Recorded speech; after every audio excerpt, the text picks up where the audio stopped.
¿Cómo están ustedes? Bienvenidos a este nuevo capítulo del Café, como siempre, a través de las pantallas de Ufrovisión, el canal de la Universidad de la Frontera.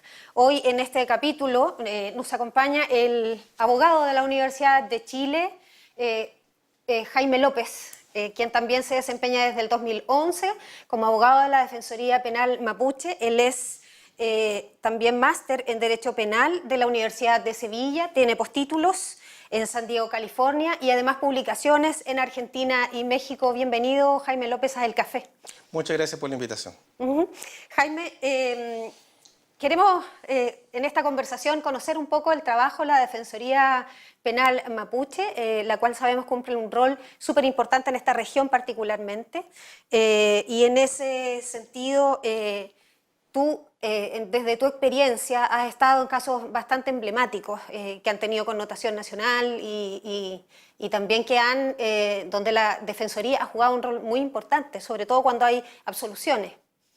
Bueno, sí, efectivamente, me ha tocado en suerte desde el año 2001 pertenecer a la Defensoría Penal Mapuche, que es una creación que hace la Defensoría Penal Pública destinada a la atención del pueblo mapuche. En este sentido, hay que aclarar que tiene sentido la creación de esta Defensoría Penal Mapuche con la reforma procesal penal. ¿Por qué? Por cuanto cuando se cambia del sistema escrito al sistema acusatorio, que es el que tenemos ahora, no se cambia solamente un procedimiento, se cambian los principios completos. Entonces, de una justicia punitiva se pasa a una justicia restaurativa, una justicia penal negociada, que esos eran términos que anteriormente no existían. Anteriormente simplemente era un expediente escrito que manejaba un juez y la materialidad del juicio ese era expediente escrito. Ahora pasa a ser una justicia oral, por así decirlo, más similar a la que nosotros imaginamos como que una justicia indígena y que además tiene una participación muy relevante en cuanto a lo que son las salidas alternativas, es decir, otro tipo de soluciones al conflicto penal negociada, que no son necesariamente el juicio oral. Desde ese punto de vista y cuando ya la participación y sobre todo la inmediación, es decir, que el juez se relaciona directamente con el imputado o el acusado, toma mayor importancia una especialización en cuanto a la defensa, que ya pasa a ser una defensa proactiva, ya es una defensa real, no escrita, sino que es activa, que crea medios probatorios, que establece una estrategia de defensa. Entonces ahí ya cobra mayor importancia, como la defensa se hace desde el imputado, las características propias, y en este caso naturalmente las características de una persona perteneciente al pueblo mapuche mucho más relevantes. Y en este sentido, ¿qué tanto de la cultura mapuche han acogido los tribunales, digamos, para ir resolviendo estos casos? Mira, esto viene de antigua data. En realidad incluso se podría decir que como un antecedente de la aceptación del derecho indígena dentro de la justicia penal chilena, tenemos dos precedentes. Uno está en Valdivia, señora Isabel Cachilaf me parece que se llama, y el otro es el conocido caso del niño que es sacrificado en Puerto Saavedra, donde en relación a aspectos culturales se aplican eximentes de responsabilidad del derecho penal chileno para absolver a una persona por cuanto dentro de su perspectiva cultural no estaba cometiendo hechos culpables. Es decir, no era digno de una sanción penal por cuanto desde su perspectiva no estaba cometiendo ilícitos. Esos son dos precedentes antiguos.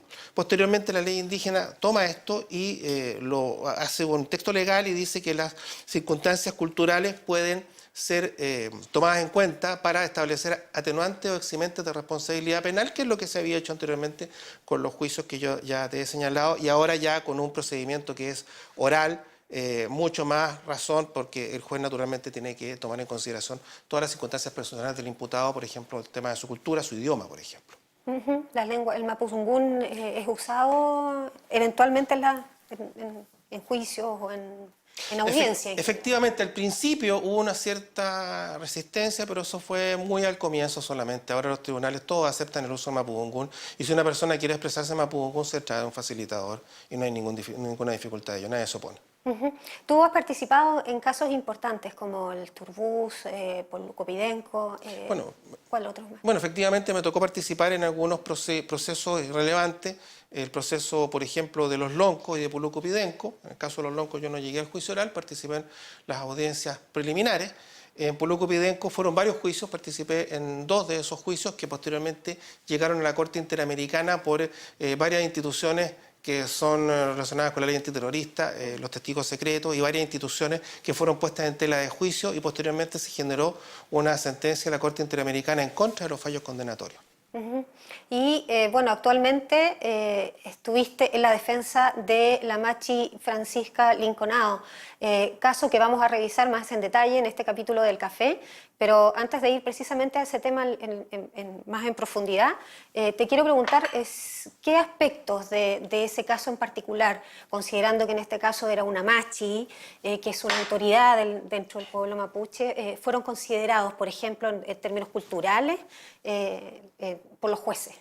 Bueno, hay una situación muy específica que se produce cuando la Machi ya ha tenido un periodo de privación de libertad bastante prolongado y comienza a sufrir dentro de su estado físico, por cuanto la Machi está separada de su rehue, hay una serie de circunstancias culturales que son bastante relevantes, empieza a tener un deterioro ya físico, orgánico, y eso se deriva precisamente de lo que podríamos llamar un Cutrasmachi, perdón, que es una enfermedad propia de las Machi.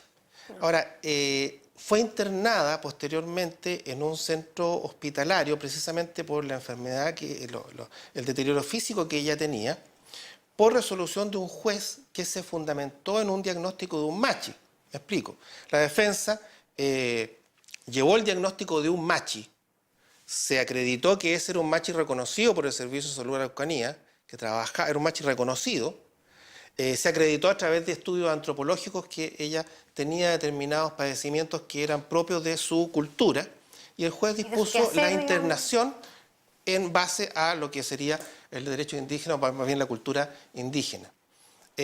Posteriormente se permitió que ella, durante su periodo de privación de libertad, se permitió que ella regresara a su rehue e incluso que hiciera durante un periodo de arresto domiciliario, se permitió que pudiese salir de ese arresto domiciliario porque tenía que hacer una ceremonia que era el Neico Rehuen. Entonces todos estos aspectos fueron tomados en consideración dentro del proceso penal. Uh-huh. Bueno, quiero señalar que ahora vamos a entrar en una fase bien especial de este capítulo porque vamos a revisar imágenes que hemos tenido acceso para conocer cuál fue o cómo fue el allanamiento que se realizó a la casa de la Machi y que originó posteriormente 3 juicios donde ella fue absuelta. Coméntanos un poco, Jaime, sobre estos 3 juicios, los hitos que tiene y cuáles fueron las resoluciones, por qué los jueces finalmente absuelven a la Machi Francisca Linconao. Bueno, primer juicio se tiene lugar en el 2013. Recordemos que el atentado contra los señores Lusinger, donde se produjo este terrible fallecimiento, es en enero del 2013. Hay diversos allanamientos y en uno de los allanamientos supuestamente hay un hallazgo de armas en casa de la Machi. Posteriormente ella es juzgada y absuelta del delito de tenencia ilegal de arma de fuego. Uh-huh. Posteriormente, parte de estos antecedentes que se recopilan de este allanamiento, estas partes de estas especies que se incautaron, son utilizadas nuevamente el año 2016 en una formalización que se hace en contra de la Machi y de 10 personas más, derechamente inculpándolos de la muerte del matrimonio Lusinger Macay. Uh-huh. Y que posteriormente da origen a 2 juicios. En los 2, la Machi finalmente es absuelta. Uh-huh. Invítanos a revisar las imágenes, Efectivamente, debo señalar que, previamente debo señalar que se produce el allanamiento en la casa de la Machi y se allanan varias de sus dependencias. Uh-huh. Dentro de estamos viendo hay casas, digamos. Sí, dentro de estas dependencias hay diversas casas, se allanan todas las dependencias. En el único lugar donde se encuentran especies, que después son estas especies que te señalaba, es en una vivienda destinada a Ruca, ¿Qué es la que estamos viendo en este minuto? que es la que estamos viendo en este minuto precisamente. Supuestamente en este lugar se encuentran, de acuerdo a las cadenas de custodia, porque los antecedentes de este allanamiento son dos, las imágenes que estamos viendo en esta oportunidad y las cadenas de custodia. De acuerdo a las cadenas de custodia, desde esa edificación se sacan una escopeta hechiza, un bolso tejido artesanal con panfletos en contra de la familia Lusinger, guantes, un gorro pasamontaña y un cuaderno azul. Incluso dentro de las cadenas de custodia se señala que se encuentran junto con los panfletos el cuaderno azul, van en el mismo lugar. Hay varias incoherencias. En primer lugar, nosotros cuando se produce, y aquí podemos ver en estas imágenes, cuando se registra este inmueble, se puede apreciar que lo que se saca no son precisamente los panfletos, ni menos un cuaderno azul. La verdad es que un cuaderno azul aparece en otro lugar. Por lo tanto, ya hay una diferencia entre las cadenas de custodia y los videos. Pero algo muy relevante, que es lo que nosotros en este caso estamos viendo, es que previo al hallazgo de estas especies en esta bodega, ingresa una persona de civil hacia la ruca y una persona que viene hacia atrás, desde atrás. La persona que entra es una persona de polera verde, entra con una mochila, hace un ademán de sacarse la mochila y la persona que viene atrás, que viene al parecer prestándole una cobertura, porque nosotros vemos que mira para los lados, en vez de allanar, que es lo que supuestamente tendrían que hacer, él cierra la puerta. Aquí hay que crear lo siguiente. Dentro del allanamiento intervienen varias unidades policiales. Interviene el GOPE, que son las personas que están armadas y que estos están encargados de la custodia. Que se ven ahí en el Que se ven ahí, video. que están afuera y que están simplemente vigilando. Hay gente de la BOCAR, que es las personas que se encargan de la evidencia, es decir, Claro. cuando se produce el hallazgo de una evidencia, ellos la fijan fotográficamente, la rotulan, la meten en una bolsita plástica e inician la cadena de custodia, Claro. que significa que es una especie de bitácora de la evidencia. Es una hoja de vida de la evidencia para que cada paso que hace la evidencia, por ejemplo, en un examen pericial, queda registrado con qué persona manipuló esa evidencia. Eso hace la BOCAR. Ahora, los que hacen el allanamiento, el registro mismo, son las personas que se pueden ver en las imágenes. ¿Quiénes son estas personas? Son de inteligencia, de Cipolcar. Son de la unidad de inteligencia. De carabineros. De carabineros. Ellos son los que realizan el allanamiento. Y es precisamente en ese lugar donde se encuentran las especies, ¿cierto? Solamente en ese lugar, a ver, de acuerdo a las cadenas de custodia, solamente en ese lugar se encuentran especies. Vamos a pedir ahora que revisemos precisamente las imágenes donde se ve el resultado, digamos, de esa entrada a esa casa que es cerrada y posteriormente, ¿después de cuánto rato abren la puerta y dicen, oh, aquí hay algo? Aproximadamente al parecer habría como un minuto posteriormente en que se llama a los otros oficiales de carabineros, que son los de uniforme, le llama la atención que se habría producido un hallazgo de estas evidencias. Ahora, la persona que debería ser la que hace el hallazgo de la evidencia, que es el de polera verde, que debemos entender que es un carabinero de inteligencia, porque así precisamente se produjo el allanamiento. Las únicas personas que estaban ahí eran los ocupantes de la casa, que eran 3 mujeres, y las personas de carabineros que eran de uniforme y los de inteligencia que andaban sin uniforme policiaco.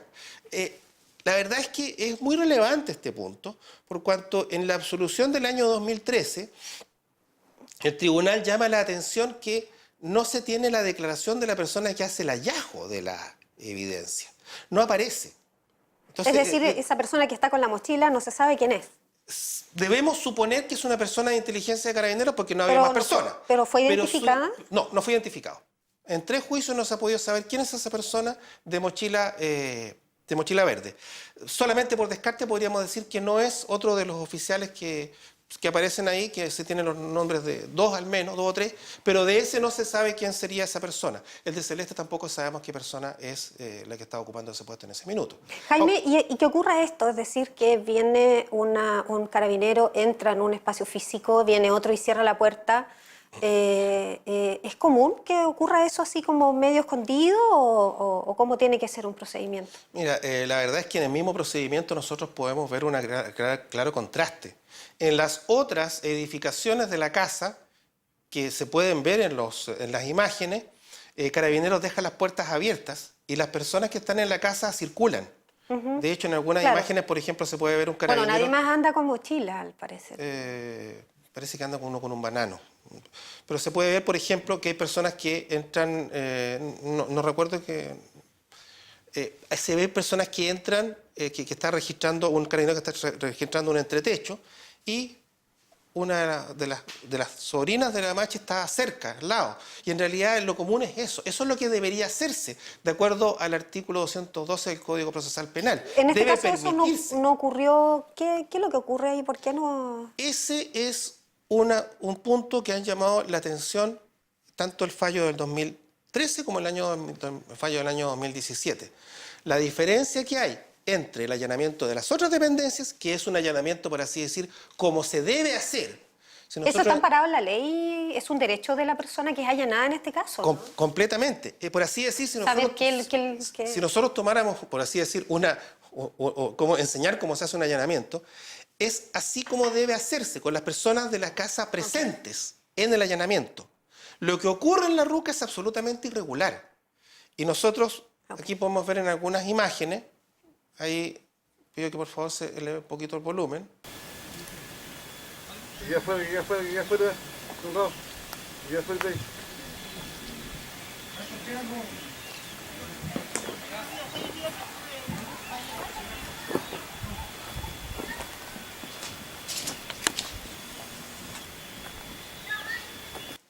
En esa parte pareciera decir una voz en off, que no entre, que no entre.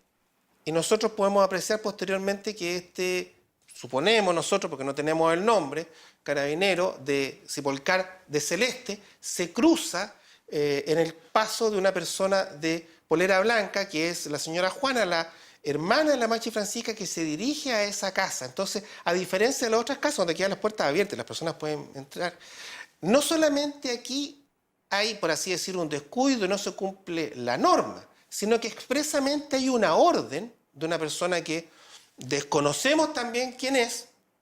Todo pareciera indicar que al menos el que está encargado de ese operativo, que era un coronel de apellido Rondo, no es él, no es la voz de él, sino que es de otra persona que da una orden de polera celeste que se cruce en el paso de la hermana de la Machi Francisca, doña Juana, y no le permita entrar a la ruca donde supuestamente se estaría produciendo el hallazgo de algún tipo de evidencia. El hallazgo que estamos revisando ahora en las imágenes. Aquí precisamente lo que señalas tú, Jaime, no se ven panfletos. No, la verdad es que en realidad no solamente no se ven panfletos, sino que de acuerdo a las cadenas de custodia, esos panfletos tendrían que estar dentro de un bolso tejido artesanal y junto a un cuaderno azul. Curiosamente, en otras imágenes que podemos revisar, ahí en esa imagen podemos ver el cuaderno azul que está siendo sacado de otra dependencia. De la casa contigua. De una casa contigua, efectivamente. Jaime, el tribunal, tú decías que prestó atención precisamente en esta situación. ¿Qué es lo que señaló puntualmente? Bueno, hay dos fallos del año 2013 y del año 2017. En el cual se señala que precisamente, al menos llaman la atención respecto de esta situación, sobre todo de la no presencia de personas, de los civiles que ocupan la casa en el allanamiento. Ahora, ¿por qué se llama la atención? Por cuanto esta norma está establecida para la transparencia del allanamiento. Precisamente es una norma de transparencia. Entonces, precisamente si esa norma no es respetada y al parecer hay una actitud, un movimiento físico para impedir que las personas puedan presenciar el allanamiento, ya hay una transgresión clara a la norma legal y de hecho esa sola transgresión puede dar origen a que cualquier evidencia que se incaute tenga un origen ilegítimo, ilegal, y no puede ser considerado en un juicio como prueba de cargo. Precisamente ustedes como Defensoría de la Machi en este caso, y tú particularmente en el alegato de clausura, se habló de implantación de prueba en el caso de la Machi Francisca Linconao. Bueno, efectivamente esa fue la tesis que sostuvimos en 2 juicios, prácticamente en 3 juicios, que había una implantación de prueba.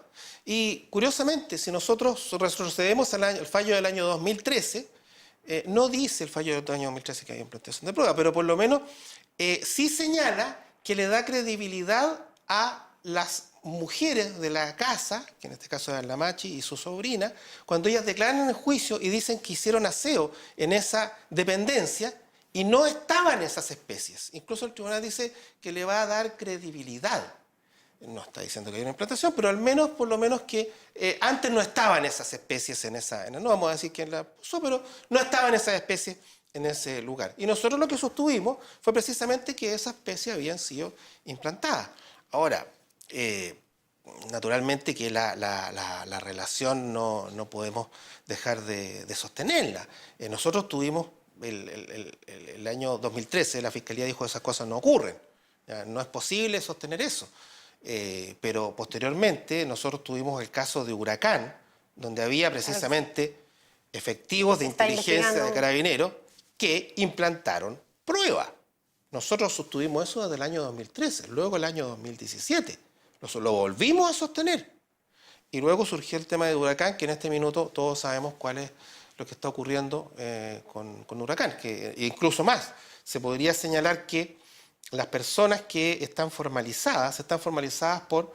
A ver, no existe el delito de implantación de prueba, existen otras figuras, como por ejemplo la asociación ilícita, ¿ya? En la cual se cometen estos hechos. Claro. Y ahí es donde se comete, por ejemplo, la implantación de los mensajes en estos celulares. Ahí hay una asociación ilícita para generar este tipo de pruebas.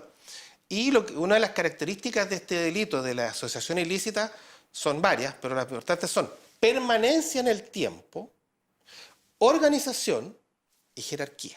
Por lo tanto, naturalmente que nosotros perfectamente, y también estamos hablando de unidades de inteligencia, las mismas de la Operación Huracán. Entonces, naturalmente que no es de gratuito poder generar un nexo entre estos dos hechos. ¿Cómo llega Carabineros a allanar la casa de la Machi? ¿En base, digamos, a qué situación puntual o ese día, digamos, de esa tragedia, porque fue una tragedia el fallecimiento del matrimonio Lusinguer-Macay, se allanó, digamos, todo un perímetro X? Bueno, en realidad la verdad es que sí, efectivamente hubo muchos allanamientos, pero la casa de la Machi está a más de 5 kilómetros de distancia. Entonces, bastante lejos del lugar si vemos un perímetro. Lo que pasa es que, a ver, quien pide el allanamiento es el coronel Larrondo. Pero el coronel Larrondo lo pide en base a 2 informaciones que él recibe, que naturalmente él tiene que dar fe de la certeza de esas informaciones. Que lo estamos viendo ahí en las imágenes. Sí, hay un oficial que es este coronel. Y a él le dicen que hay testigos que habrían visto algo, en realidad no, que habrían visto algo. Digo que habrían visto algo porque no existen declaraciones de testigos que hayan visto nada, sino que existen relatos de oficiales de inteligencia que dicen que interrogaron gente que habría visto, y de acuerdo a los juicios han habido varias versiones, que personas se escondieron, que escucharon sonido, que personas fueron a la casa de la Machi, varias declaraciones, pero son declaraciones de oficiales de inteligencia que dicen haber tomado declaraciones de personas desconocidas, porque tampoco dan el nombre de las personas que le habrían dado esa información. Incluso más, se reúne determinada información y dan cierta información a estas personas desconocidas, concretamente se dice de muchas personas, después se habla que es una persona, y luego la Policía de Investigaciones hace, ya pasado esta tragedia, ya pasado los primeros días, hace una pesquisa ubicando a todos los testigos, interrogan a todas las personas del sector para ver qué podrían aportar. Efectivamente, algunas personas aportaron, pero en otros lugares, no hacia la casa de la Machi, hacia otros lugares. Y ninguna persona dice que supuestos testigos desconocidos habrían dicho. Nadie ubica a la Policía de Investigaciones que diga que haya visto gente caminar hacia la casa de la Machi o escuchar sonidos hacia la casa de la Machi. Por lo tanto, hay un antecedente que al final no se corroboró, nunca se le dijo al coronel que existía y, bueno ahí en la vemos premura lo dio. las imágenes, hay un diálogo que tú nos solicitas que escuchemos, que precisamente cuando llega el coronel Larrondo a hablar con la Machi le pregunta, digamos, por... Sí. Lo vamos a escuchar.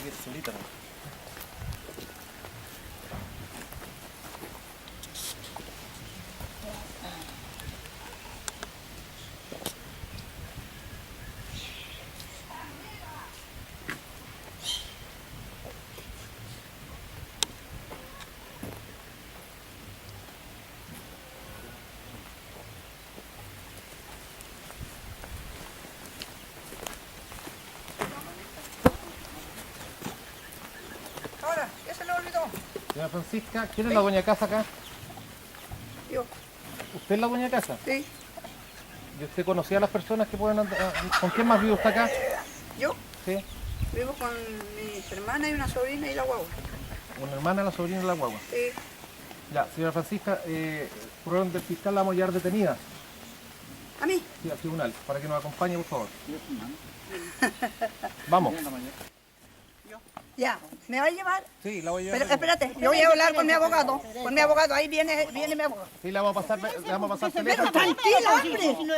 Sáquenlo, por favor, sáquenlo. Penita, tenemos que llevarla Pero a no me sujeten. Voy a ir con mi propia cuenta. ¿Qué se quita? Sí, Como sí, de- voy. como No tengo miedo. Pero no me agarres.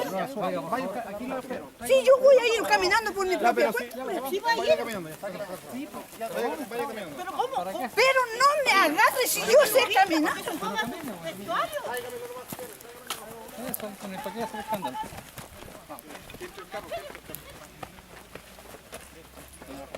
Pero si yo voy a caminar con mi propio pie, ¿por qué me agarra así?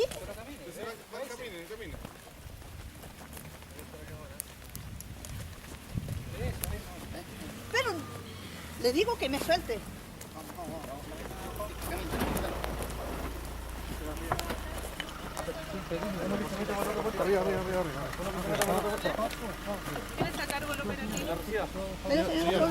Soy del obispado de Sin haber Temuco. motivo.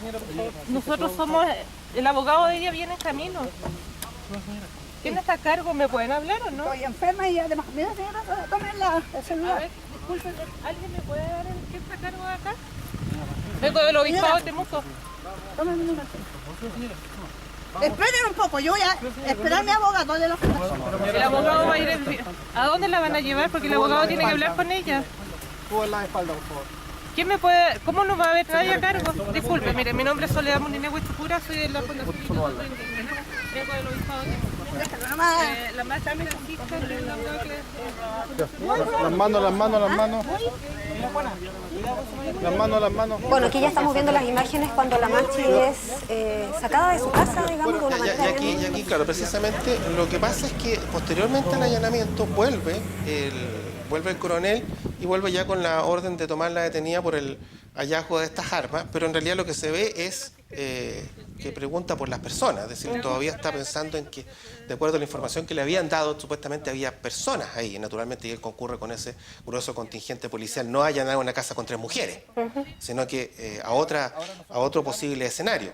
Jaime, ¿la Machi estaba siendo seguida por investigaciones o por carabineros, por el servicio de inteligencia de carabineros?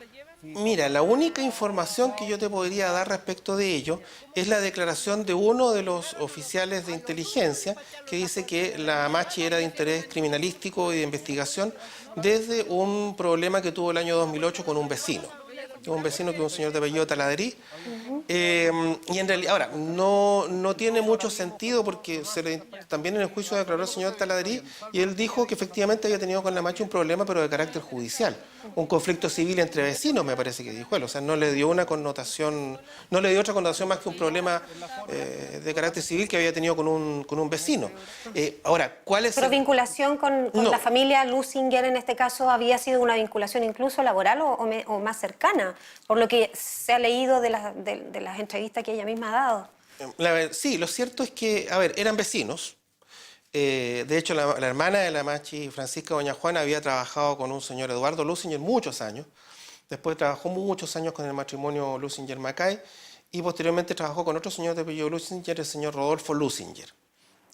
Trabajó con ellos y efectivamente había una relación entre ellos de cierta cercanía. De hecho, el malogrado señor Werner Lusinger y su esposa, la señora Vivian, habían participado en algunas ceremonias mapuche, concretamente lo que se llama un Neiko Rehuen, una ceremonia a la cual se va por invitación. No puede ir cualquier persona, sino que se va por invitación. ¿Y esta ceremonia estaba dirigida por la Machi Francisca? Era una ceremonia propia de una Machi, y en este caso propia de la Machi Francisca. Y ellos habían participado. Entonces, la verdad es que extraña aún más todavía esta acusación que hace la Fiscalía de una persona que no tenía ni siquiera un problema mínimo con don Werner Lusinger. Al contrario, tenía una relación de bastante cercanía. Eran vecinos y se habían siempre llevado muy bien. Conocía a los... Bueno, de hecho había trabajado en la casa de los señores Lusinger mucho tiempo, digamos, en el puesto de mayor confianza que uno le puede dar a una persona cuando ingresa a la casa. Claramente.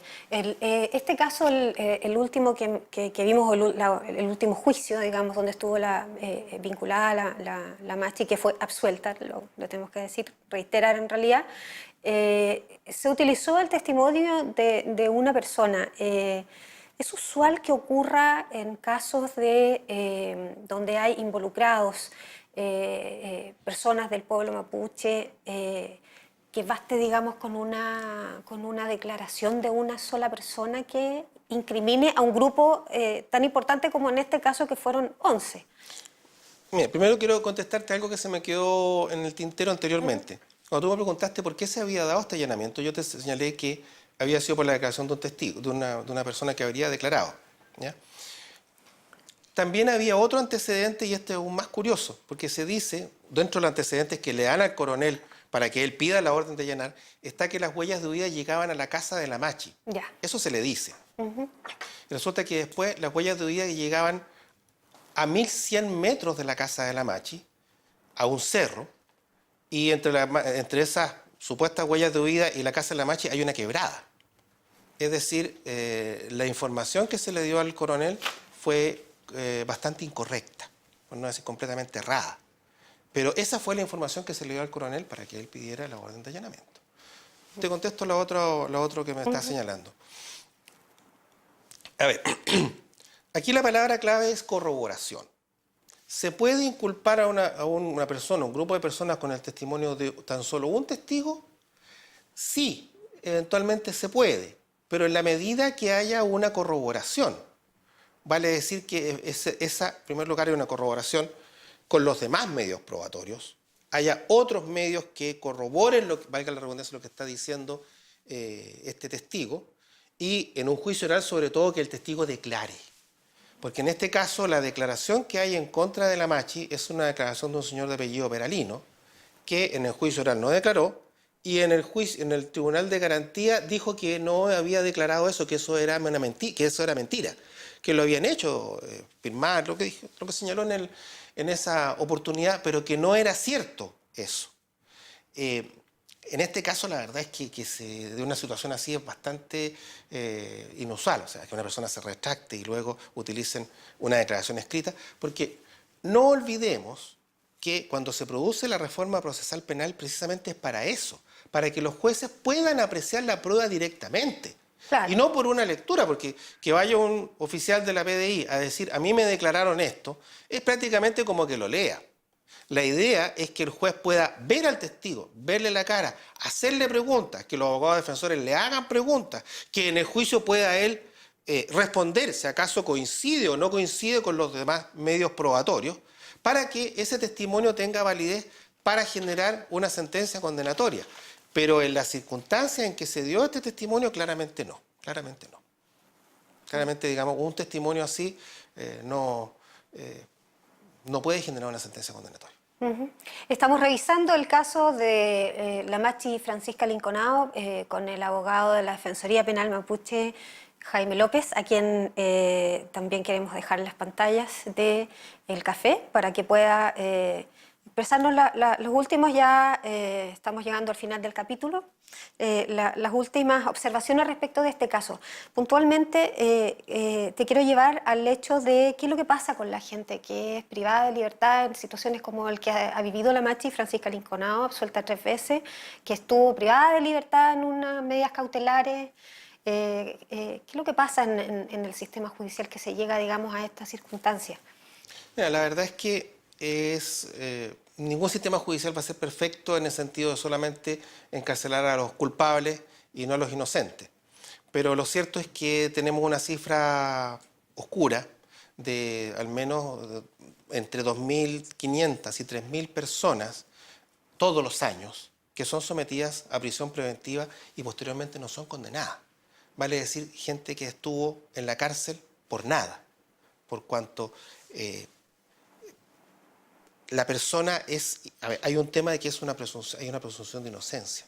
Se supone que cuando se pide una prisión preventiva se otorgan antecedentes al juez para que el juez crea que efectivamente hay antecedentes para que se someta a una prisión preventiva. Luego, cuando se acusa a una persona por un delito, se entiende que se ha llegado a una convicción, a un estándar probatorio lo suficientemente alto como para que esta persona sea condenada. Por lo tanto, que haya una cifra de 2.500 a 3.000 personas que son privadas de libertad y en realidad tienen que sufrir la prisión preventiva como un castigo por no haber hecho nada, es demasiado alto. Eso en primer lugar. En segundo lugar, hay que hacer una reflexión también dentro de las causas indígenas, dentro de las cuales muchas se someten a la ley antiterrorista. La ley antiterrorista trae muchas normas que en general perjudican los derechos de la defensa y de los derechos de defensa de los imputados y favorecen la persecución penal. Lo que ocurre es que hay normas, por ejemplo, los 6 meses de secreto de investigación, en los cuales la persona que está imputada, y seguramente como es ley antiterrorista, lo más probable es sometida a prisión preventiva, no conoce las pruebas de cargo. Es decir, la defensa prácticamente no tiene oportunidad de generar pruebas de descargo para que esta persona recupere la libertad. Y si nosotros vemos, generalmente pasados los 6 meses empiezan precisamente a recuperar la libertad cuando ya se empiezan a exponer estos antecedentes. Yo te decía anteriormente que la palabra clave aquí es la corroboración. El tema es cuando se lleva a juicio a una persona con antecedentes, que puede ser el testimonio, por ejemplo, de un solo testigo, pero esos testimonios no son corroborados. Por cuanto mantener un antecedente por 6 meses en que se dice que hay suficientes pruebas, antecedentes técnicamente se dice, para poder mantener a esta persona en prisión preventiva, y luego en el juicio oral no son corroborados, en realidad es una grave privación de libertad a las personas, las cuales no podría ser. Desde ese punto de vista, incluso la Defensoría tiene un proyecto para visibilizar estas conductas, que es el proyecto Inocente, donde se están sacando todas estas situaciones en que fundamentalmente por pruebas no corroboradas, que eso es la palabra, antecedentes o pruebas no corroboradas, se lleva a la prisión preventiva a determinadas personas que la sufren gratuitamente. Y bueno, en el caso Lusinger Macay, ya para ir cerrando, de los 11 imputados, 3 solamente quedaron con alguna... 3 quedaron con condena que todavía está en suspenso y podría dar lugar a un tercer juicio, pero ya sería otra cosa. En el caso de la Machi ha sido 3 veces absuelta, ya no hay ninguna posibilidad que la vuelvan a enjuiciar. Ahora, naturalmente que el periodo de privación de libertad que ella tuvo, entre comillas, sin tener ningún motivo... Y una exposición pública, además, bastante fuerte. Recordemos que ella, cuando vino el Papa, intentó entregarle una carta y fue rodeada por sí, carabineros de una manera bastante insólita, por decirlo de alguna manera, porque ella es de una contextura delgadita, se ven en las imágenes, y eran muchos los carabineros que impedían, digamos, que ella pudiera entregar su carta. Bueno, tú, por ejemplo, yo te hablaba recién de la corroboración y tú me dices de una contextura delgadita. Por ejemplo, en la versión de cómo ella habría participado en el atentado con la señora Lusinger, nunca se hizo un recorrido, nunca se hizo lo que ella debió haber recorrido. Y en realidad, a todas Era luces, imposible que a ella hiciera simple ese vista, trayecto. era imposible que ella hubiese podido recorrer 500 y tantos metros prácticamente corriendo de noche a campo traviesa, saltando cercos. Y una Por quebrada. ejemplo, un ejemplo de lo que no se corroboró. Por ejemplo, un ejemplo de lo que no se ha corroborado en relación, por ejemplo, a la Machi Francisca. Ahora, si tú me llevas a un terreno general de la condena pública, claro, tal vez debería existir a lo mejor una obligación o los medios tomar los resguardos de decir, mira, lo que está diciendo el fiscal, todo tiene que ser comprobado en un juicio, como de hecho en algunos medios ya está ocurriendo, de que lo que se dice acá, la persona está bajo presunción de inocencia, Claro, en algunos medios está sí, ocurriendo. algunos medios. Y a lo mejor debería decir así, tal como los medios dicen, bueno, lo que dice esta persona no refleja la línea editorial de nuestro canal o de nuestro medio, tal vez debería dejarse claro, a ver, todo lo que está diciendo el fiscal tiene que ser corroborado en un juicio. En un juicio. Porque muchas veces se presenta, se dice, esta persona hizo esto, tenemos esta prueba, esta otra prueba, y no hay vuelta que darle. Y luego se dice, esta persona fue absuelta en un juicio. Y es como inexplicable, pero ¿por qué iba a ser absuelta si estaban todos los medios, ya estaba, si era claro, culpable? condenado, ¿Por qué la absolvieron? Entonces, claro. Ahí absolvieron empieza a un la puerta culpable. giratoria. Que la puerta giratoria y la puerta que perjudica a muchas personas que estuvieron privadas de libertad. Y al final se dice, no, lo que pasa es que los jueces son los responsables. Por ejemplo, típico en los casos mapuche, por ejemplo. ¿Ya? Donde los jueces, en realidad, no es que los jueces utilicen otro estándar probatorio, utilizan el estándar de siempre. Solamente que las pruebas que se les presentan no tienen ningún caso de corroboración. Lo que ocurrió, por ejemplo, con el caso famoso del testigo protegido también del año 2009, en el caso Que eran los testigos sin Turbus rostro. y Peaje Quino, que al final tampoco se corroboró. Y también en esa oportunidad hubo muchas personas, participé también en esos juicios, privadas de libertad muchos meses en torno al testimonio de una persona, testimonio que al final no pudo ser corroborado. Que finalmente fueron absueltas. Jaime López Allendez, acá en el café, le damos las gracias por acompañarnos en este capítulo. La despedida oficial, Jaime, ahí está la cámara. Muchas gracias por esta invitación a El Café. Y bueno, solamente señalar que la institución a la cual yo pertenezco, la Defensoría Penal Mapuche, dentro de la Defensoría Penal Pública, bueno, orgulloso de pertenecer a ella, brinda cobertura de defensa a las personas mapuches. Se trata de una política que lleva la Defensoría Penal Pública desde hace muchos años, que ha atravesado todos los defensores regionales, todos los defensores nacionales, en torno a brindar mejor y más especializada defensa en general, defensa más especializada a cada grupo de personas, pero específicamente a los grupos, a defensa de los indígenas, en el caso nuestro los mapuches, en el caso del norte, otras personas de origen indígena, y que por lo menos aquí en la 9ª región partió con 2 abogados en este minuto, ya por esta política que lleva, ya digo, muchos años de la Defensoría Penal Pública. Ya tenemos oficinas en Coyipulli, en Temuco, en Nueva Imperial y en Villarrica, prestando cobertura a las personas que necesitan defensa de origen mapuche. Muchas gracias por acompañarnos, a ustedes también en sus casas, por siempre fieles al café, por estar siempre fieles a nuestro programa. Esperamos que haya sido de su agrado y también agradecer a la Defensoría Penal Mapuche, que sin embargo, sin lugar a dudas, cumple un rol de gran importancia en la región de la Araucanía. Nos vemos en una próxima oportunidad. Gracias.